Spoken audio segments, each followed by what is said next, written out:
सम्मानित श्री राजेश धर्मानी जी,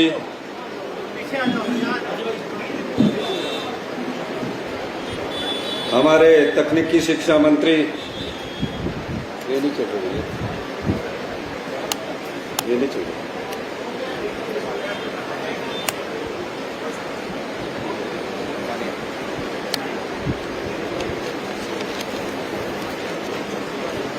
सम्मानित राजेश धर्मानी जी, तकनीकी शिक्षा एवं शहरी विकास मंत्री, पूर्व में मंत्री रामलाल ठाकुर जी, बिलासपुर के पूर्व विधायक बंबर ठाकुर जी, हमारे कांग्रेस के प्रत्याशी विवेक कुमार जी, हमारी जिला कांग्रेस कमेटी की अध्यक्षा अंजना दीवान जी, पूर्व में विधायक बीरू राम जी, पूर्व में विधायक तिलक राज जी, हमारे सभी मंच पर विराजमान एपीएमसी के चेयरमैन सत्यप्रकाश जी, सभी मंच पर सुनील शर्मा जी, जितेंद्र चंदेल जी, हमारे रीना पंडीर जी, निर्मला सिंह जी, जो भी मंच पर बैठे हैं, निर्मला जी, सभी सम्मानित मंच पर विराजमान अतिथिगण और सभी सम्मानित हमारे बुजुर्ग माताएं, बहनें, प्यारे बच्चों, तकरीबन 3 वर्ष 8 महीने हमारी सरकार को पिछले कल पूरे हुए हैं। 3 वर्ष 8 महीने पूरे होने के बावजूद हमारी सरकार गांव के विकास में और गांव में रहने वाले लोगों के लिए नित्य नई योजनाएं लेकर आ रही है। हमारी सरकार गांव की सरकार है। इसलिए मैंने कहा कि जब मछुआरा सम्मान निधि की शुरुआत की जा रही थी तो महज जो मछुआरा समुदाय से संबंधित लोग थे वो मेरे पास आए 1-1.5 वर्ष पहले। उन्होंने कहा कि हमसे 15% रॉयल्टी ली जाती है, यानी कि आपकी अगर 1 लाख रुपए आय होगी तो 15% सरकार को देनी होगी। मैंने उस बात को समझा। मैंने कहा सुबह 4 बजे उठकर मछुआरा समुदाय जो है मछली पकड़ने के लिए जाता है और धूप शुरू होने से पहले वापस आता है, और पता ये ख्याल नहीं होता कि कितनी मछली पकड़ी जाएगी और क्या पकड़ने का उचित मूल्य भी मिलेगा, या कभी नहीं बिकी तो वो मछली सड़ जाएगी। हमने आपके लिए योजना सोची।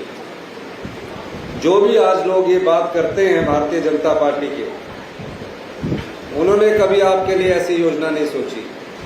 हमने आपके लिए योजना सोची और पहले वर्ष हमने मछुआरा समुदाय से ली जाने वाली रॉयल्टी को 15% से घटाकर 7% किया। और इस बार जब मैं बजट पेश कर रहा था, मैं बरठी में विवेक जी मेरे साथ थे, एक जनसभा को संबोधित किया। मछुआरा समुदाय के लोग और मिले और हमने उस रॉयल्टी को 7% से घटाकर 1% कर दिया।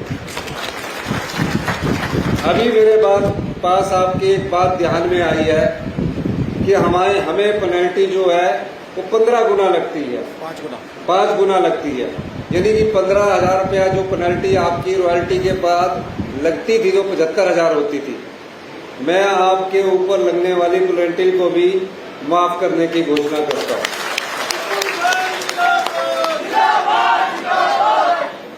जब 2 महीने आपका सीजन नहीं होगा, क्या करेगा मछुआरा? आपने नहीं मांग की थी। आप में से किसी मछुआरा परिवार के जो लोग आए हैं मांग की थी? नहीं मांग की थी।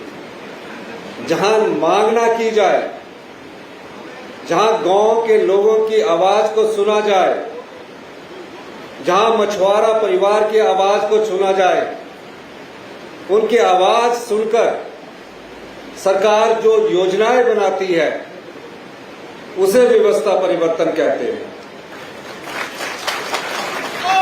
आज ये व्यवस्था परिवर्तन की सरकार है। भारतीय जनता पार्टी वाले विधानसभा में भी बोलते थे कि किस प्रकार की व्यवस्था है।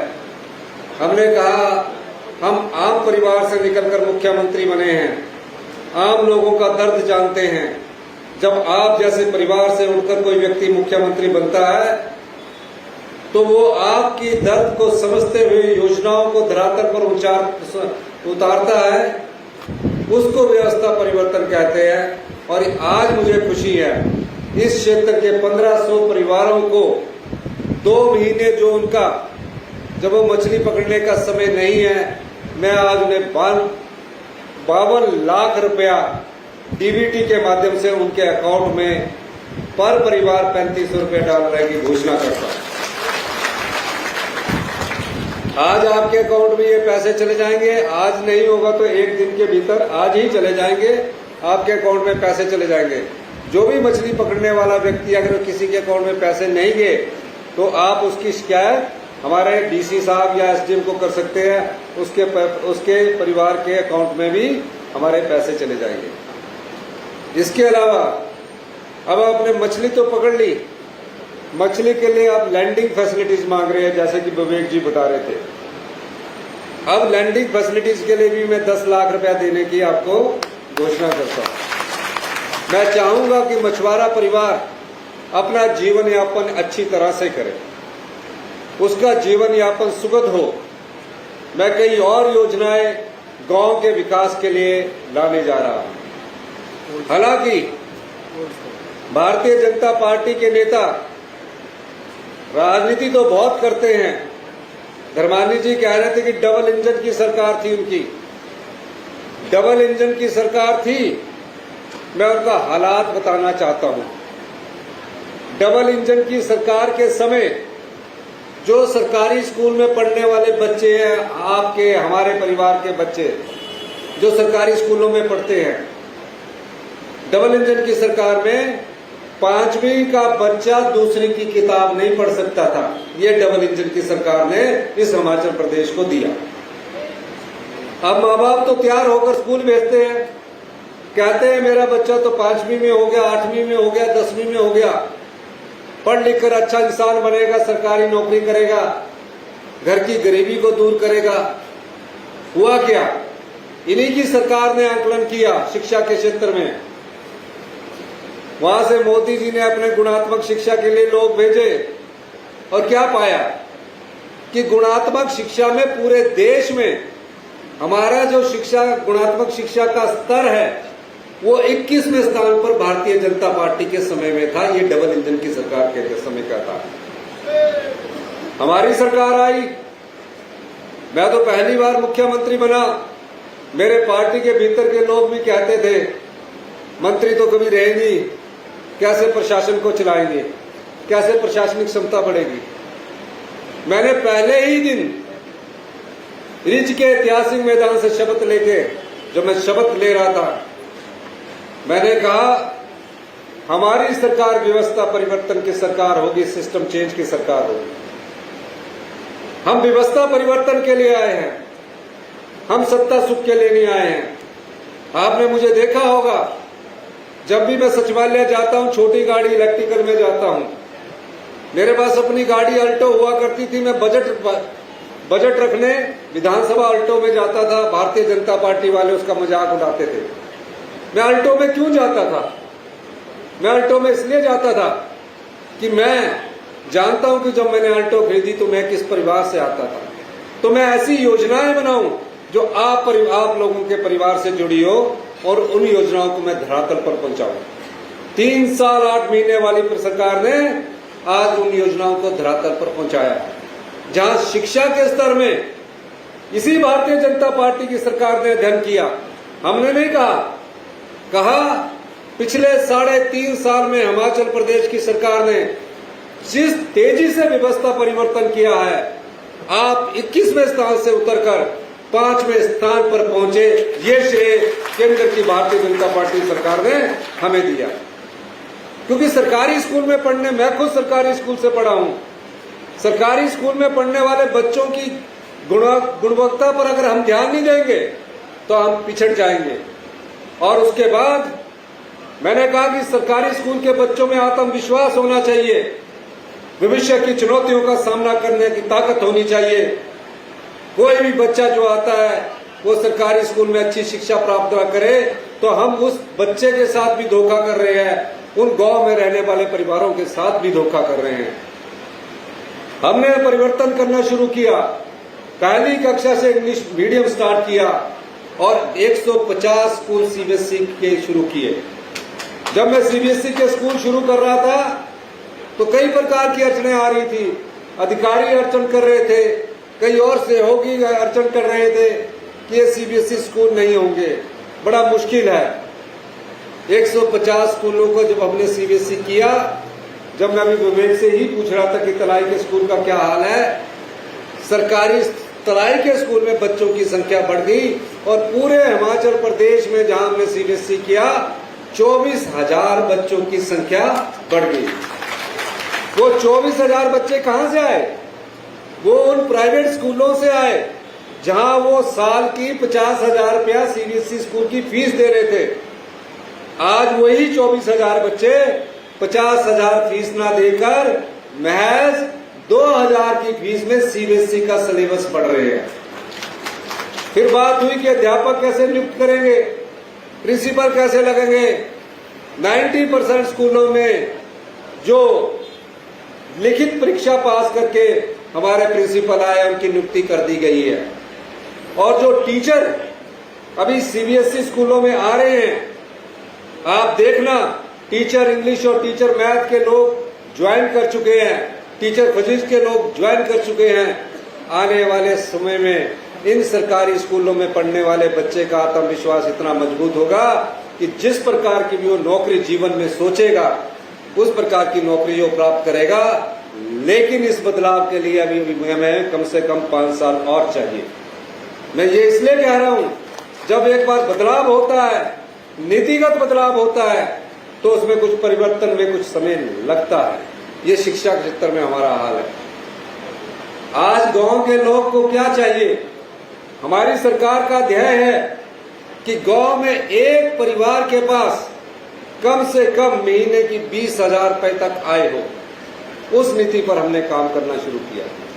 शुरुआत है, हमने सबसे पहले दूध का समर्थन मूल्य जो 32 रुपए किलो हुआ करता था, हमने उसको बढ़ाकर 61 रुपए किलो किया। जो गाय के दूध का मूल्य है उसको बढ़ाकर हमने 71 रुपए किलो किया और कहा कि जिसके घर में गाय होती है या भैंस होती है, उसके घर में गोबर से उगाई हुई जो गेहूं होगी, गोबर से उगाई हुई जो मक्की होगी, उसको सरकार गेहूं को 80 रुपए किलो खरीदेगी और मक्की को 50 रुपए किलो खरीदेगी, सरकार खरीदेगी। और हल्दी जो उगाएंगे, हल्दी में कोई ज्यादा मेहनत नहीं करनी पड़ती। एक बार लगाई थी, अगले साल उखाड़ी लेनी से, तो उसमें कितना पैसा मिलेगा आपको? 150 रुपए किलो मिलेगा। और 1 बीघे में अगर आप हल्दी उगाते हैं तो आपको 1 लाख रुपए की आय आपके अकाउंट में हिमाचल प्रदेश की सरकार आपसे लेगी। घर बैठ के पैसा कमाएंगे। ये नीतिगत बदलाव हो रहा है। आप राजीव गांधी प्राकृतिक खेती में का फॉर्म भरिए, आपसे हल्दी सरकार खरीदेगी और पैसा भी डीबीटी अकाउंट में आपके माध्यम से आपके पास आएगा। आप जंगल उगाएंगे, महिला मंडल जो है, युवा मंडल जो है, अगर आप 2 हेक्टेयर जंगल उगाते हैं, उसके पौधे वन विभाग देगा, सरकार देगी। आपको सिर्फ पौधे लगाने हैं। उसके लिए 2,40,000 रुपया हिमाचल प्रदेश की सरकार उस महिला मंडल को देगी। और जब वो 100 पौधे आपने लगाए, 50 पौधे भी उसमें जीवित बच गए, अगले साल आपको 1,20,000 मिलेगा। तीसरे साल आपको 1-1 लाख रुपया मिलेगा, ताकि गांव के लोग गांव में रहकर ही पैसा कमाए। ये हमारी राजीव गांधी वन संवर्धन योजना के तहत आपको मिल रहा है। भारतीय जनता पार्टी की सरकार क्या थी? डबल इंजन की सरकार थी। आपकी जो संपदा है उनको बेचा गया। हम उस 40 साल पुरानी व्यवस्था को बदलने के लिए आए हैं और हम व्यवस्था बदल चुके हैं। अब व्यवस्था बदलने के बाद परिवर्तन के दौर से हम गुजर रहे हैं। क्या था? कुछ चीजें नजर नहीं आती आम आदमियों को। आप लोग नहीं समझते, मैं उस कुर्सी पर बैठा हूं, मैं जानता हूं कि उस कुर्सी में किस तरह भ्रष्टाचार के दरवाजों के द्वारा आपके पैसे को लुटा दिया जाता था। 5,000 बीघा की जगह, 5,000 बीघा कितनी जगह होती है? कितने ऑस्ट्रिच बैठे हैं हमारे यहाँ, आज 4-4 बिस्वे के प्लॉट को तरस रहे हैं। 40-40 साल हो गए, इन्होंने 5,000 बीघा बद्दी नालागढ़ में, चंडीगढ़ के सामने, आपको अगर 4 बिस्वे की रजिस्ट्री करवानी है तो 8% देना पड़ेगा, अर्जुन मिस को और देना पड़ेगा। इनको क्या किया? कहा कस्टमाइज पैकेज है, 5,000 बीघा बिना रजिस्ट्री के, कोई रजिस्ट्री नहीं, इंतकाल हो गया। कहा कि आपको साल में 1 करोड़ 1 रुपया देना है, 1 करोड़ रुपया साल का देना है, साल का 1 करोड़ रुपया 5,000 बीघा, क्योंकि 1 बीघा वहां बद्दी नालागढ़ में 2 करोड़ की है, उससे सस्ता इन्होंने 5,000 बीघा आपकी जगह को बेच दिया। ये संपदा आपकी है, 5,000 बीघा जगह बेच दी। हमने क्या किया? हमने वो पैसा बचाया, आज मछुआरा सम्मान निधि में वो पैसा दे रहे हैं। हमने वो पैसा बचाया, अनाथ बच्चों की देखभाल हम कर रहे हैं। हमने वो भ्रष्टाचार के चोर दरवाजे बंद करके पैसा बचाया, विधवाओं के बच्चों की पढ़ाई का खर्चा हिमाचल प्रदेश की सरकार उठा रही है।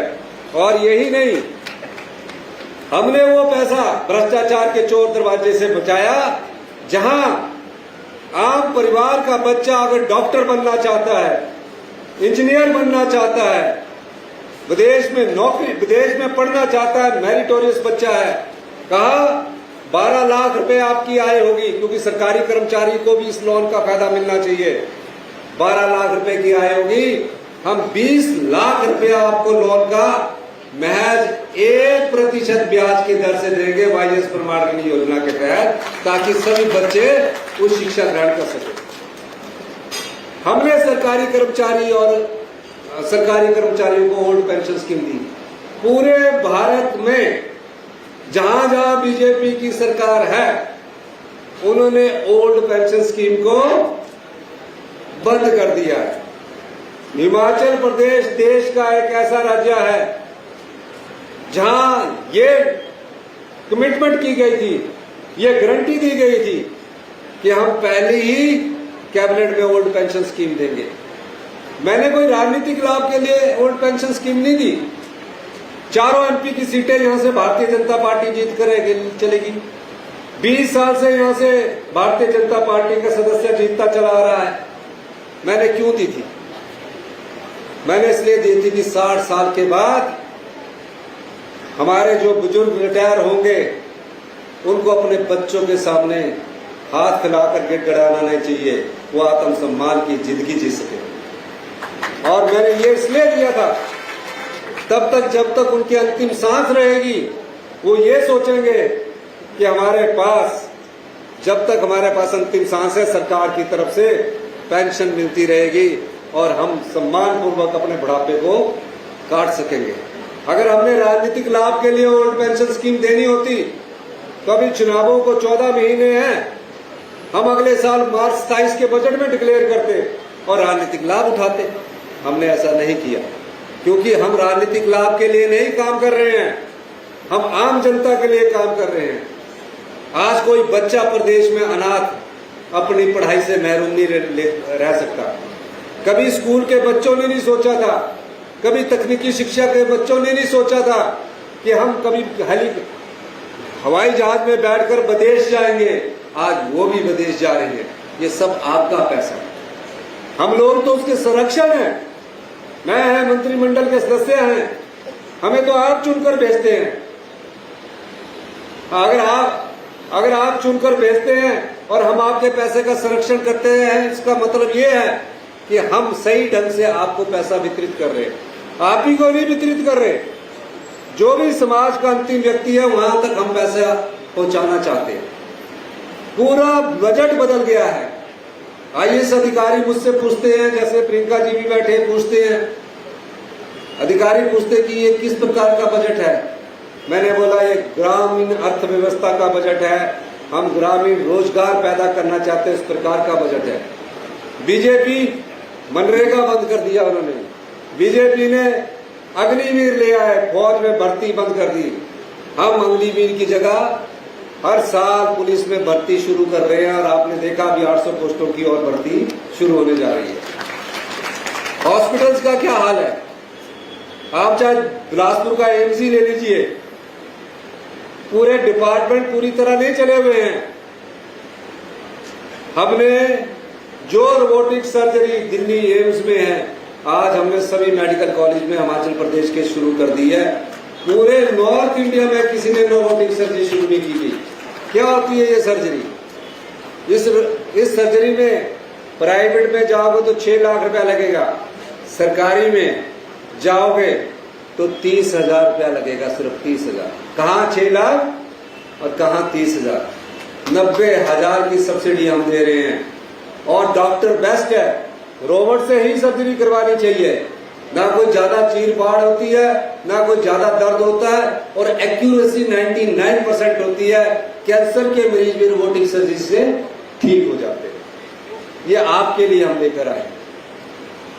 ये बात मैं इसलिए कह रहा हूं कि बीजेपी के लोग जब आते हैं, बड़े नेता यहां से हैं, चाहे वो दिल्ली में प्रतिनिधित्व करते हैं, आप पूछना चाहिए इस प्रदेश ने 2 आपदाओं को सहन किया।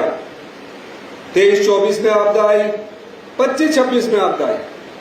देश के प्रधानमंत्री कहते हैं कि मैं हिमाचल प्रदेश की आपदा से बड़ा दुखी हूं, मेरे मन में बड़ी पीड़ा है, और कहते हैं मैं 1500 करोड़ रुपया घोषित करता हूं। मैंने नहीं कहा, हमने मांगे भी नहीं, ट्वीट किया उन्होंने अपने ट्विटर हैंडल से कि 1500 करोड़ रुपया हम आपको दे दें।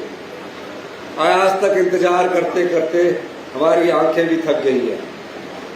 वो अभी पार्लियामेंट से, दिल्ली के ऑफिस से बाहर ही नहीं निकल रहे हैं। ऐसी कौन सी गाड़ी है जो बाहर नहीं निकल रही है?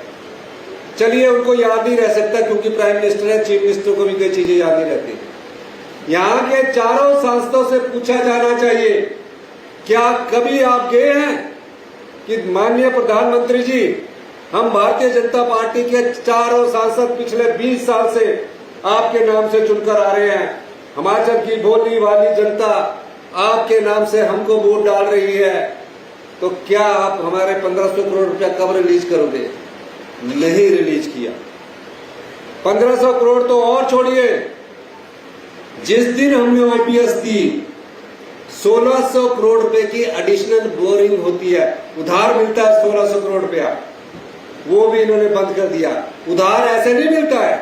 आप सोचते हैं कि हर बार पढ़ते हैं कि 700 करोड़ रुपया सरकार ने कर्ज उठा दिया, 1100 रुपया कर्ज उठा दिया। वो जो हमारी लिमिट होती है, जो हमारी आय की लिमिट होती है, उसमें भारत सरकार तय करती है कि 1 साल में 8,000 करोड़ रुपया इस सरकार को उधार मिलेगा। इन्होंने वो भी बंद कर दिया। बीजेपी बहुत ढोल बजाती है, डबल इंजन की सरकार। हमें 76,700 करोड़ रुपए का कर्ज ये सरकार छोड़ के चलेगी। हमें क्या करना पड़ रहा है? इनका कर्जा चुकाने के लिए कर्जा लेना पड़ रहा है। इनका कर्जा चुकाने के लिए कर्ज लेना पड़ रहा है। वो नहीं ये बताते 60,000 करोड़ रुपया मेरी सरकार को 3 साल 8 महीने हुए हैं, 5 साल में हमसे ज्यादा मिला। आरडीजी के रूप में 47,000 करोड़ रुपया मिला, और जब जीएसटी लगा, हमें 4,000 करोड़ जीएसटी लगने से पहले आता था। मतलब जीएसटी लगने से पहले 4,000 करोड़ रुपए हमें आता था। जीएसटी लगा, भारत सरकार ने माना कि जीएसटी से हिमाचल प्रदेश को नुकसान होगा, और तकरीबन 5 साल तक 3200 करोड़ रुपए दिया। जून 2022 तक उन्होंने 3200 करोड़ रुपए दिया। जून 2022 में वो बंद हो गया। आज हमें वैट एक्साइज के रूप में जो 4,000 करोड़ आता था, उसकी जगह 150 करोड़ रुपया आ रहा है। फिर भी हम नहीं घबराए। आप देखिए, 60,000 करोड़ रुपए वाले आपके लिए, मछुआरों के लिए योजना नहीं लाए, विधवा बहनों के लिए योजना नहीं लाए, अनाथ बच्चों के लिए योजना नहीं लाए, सरकारी कर्मचारियों की 10,000 करोड़ की लायबिलिटी हम पर छोड़कर चले गए। लेकिन हम फिर भी इस चुनौती का सामना कर रहे हैं। आप बता दो कि हमने 1.5 लाख रुपया प्रधानमंत्री आवास योजना का मिलता था, कोई कल्पना नहीं कर सकता था कि उसका घर टूट जाएगा तो 1.5 लाख से ज्यादा कोई पैसा देगा। हमने अपने संसाधनों से अब 8 लाख रुपया देने की घोषणा की जो आपदा प्रभावित परिवार। पिछली बार 7.5 लाख रुपया था। हम सभी व्यवस्था परिवर्तन के द्वारा आगे बढ़ रहे हैं। बीजेपी सोशल मीडिया में तो पता नहीं सारी सीटें जीत रही है। बीजेपी क्या कर रही है? सोशल मीडिया में सब सीटें जीत रही है। वो जनता को सोच रही है कि सोशल मीडिया के द्वारा रीलें चलाकर मुख्यमंत्री पर अटैक करो। मैं एक बात सब स्पष्ट तौर पर क्या कहना चाहता हूं, जिस भी नेता ने भ्रष्टाचार से पैसे कमाए होंगे और जिसके तथ्य हमारे सामने होंगे, जिसके प्रूफ हमारे सामने होंगे, भ्रष्टाचार से कमाई, काली कमाई को सरकार में सम्मिलित किया जाएगा और उस कमाई को गरीबों में बांट दिया जाएगा जो प्लॉट मांगते हैं, घर मांगते हैं। हमें पता है आपकी आय है नहीं, 20-20 करोड़ के महल में रहते हो, 50-50 करोड़ रुपए की बेनामी संपत्तियां हैं। किसकी संपत्तियां हैं? ये जनता की संपत्तियां हैं। अगर हम सच्चाई लाना चाहते हैं तो हमारे रोज सोशल मीडिया में चला देते हैं। बीजेपी के दीप कमल में 50 आदमी एक ही बिठाए हैं कि मुख्यमंत्री सुखविंदर सुक्खू जी के लिए रोज रीलें बनाओ। अगर मैं कहीं भाषण देते एक छोटा शब्द कह दूं ना तो भी उसकी रील बना देते हैं। कभी कहते मुर्गा खाया, कभी कहते टैची है। जो टैची लेकर बिके, जिनकी टैचियों का मुझे पता लग रहा है, अब उनका नंबर भी आने वाला है। और मैं कहना देना चाहता हूं, हम घबराने वाले नहीं हैं। हम आप जैसी मिट्टी से पलकर बड़े हुए हैं, गांव की मिट्टी से पलकर बड़े हुए हैं। गांव के खेत खलिहान में हम खेले हैं। मजबूत शिक्षा हमने ली है विश्वविद्यालय तक की। हम उस लड़ाई को भी लड़ेंगे जो भ्रष्टाचार के चोर दरवाजों के द्वारा आपने लूटी है, और राजनीतिक लड़ाई को भी लड़ेंगे। और इस लड़ाई में मुझे आप लोगों का साथ चाहिए। मैं दावे के साथ कह सकता हूं, अगर प्रदेश की जनता हमारा साथ देगी तो 2027 में आत्मनिर्भर बनेंगे। 2032 में हिंदुस्तान के सबसे समृद्धशाली और अमीर राज्य हिमाचल प्रदेश होगा। तो आप लोग क्या साथ देंगे? पक्का हाथ खड़ा करके दिखाओ। जो नहीं देगा वो ना खड़ा करना, ऊपर भगवान देख रहा है। मैं ये बात इसलिए कह रहा हूं, सच में कांग्रेस पार्टी की सरकार आप लोगों की सेवा करना चाहती है। मछुआरा कभी सोच भी नहीं सकता था कि उसको 3500 रुपया कोई सरकार देगी। 75 साल से मछुआरे का काम कर रहे हैं। अभी आपने कोल्ड स्टोरेज की बात कर रही है। मैं मछुआरा परिवारों के लिए 70% से बढ़ाकर सब्सिडी को 80% करने की घोषणा करता हूं।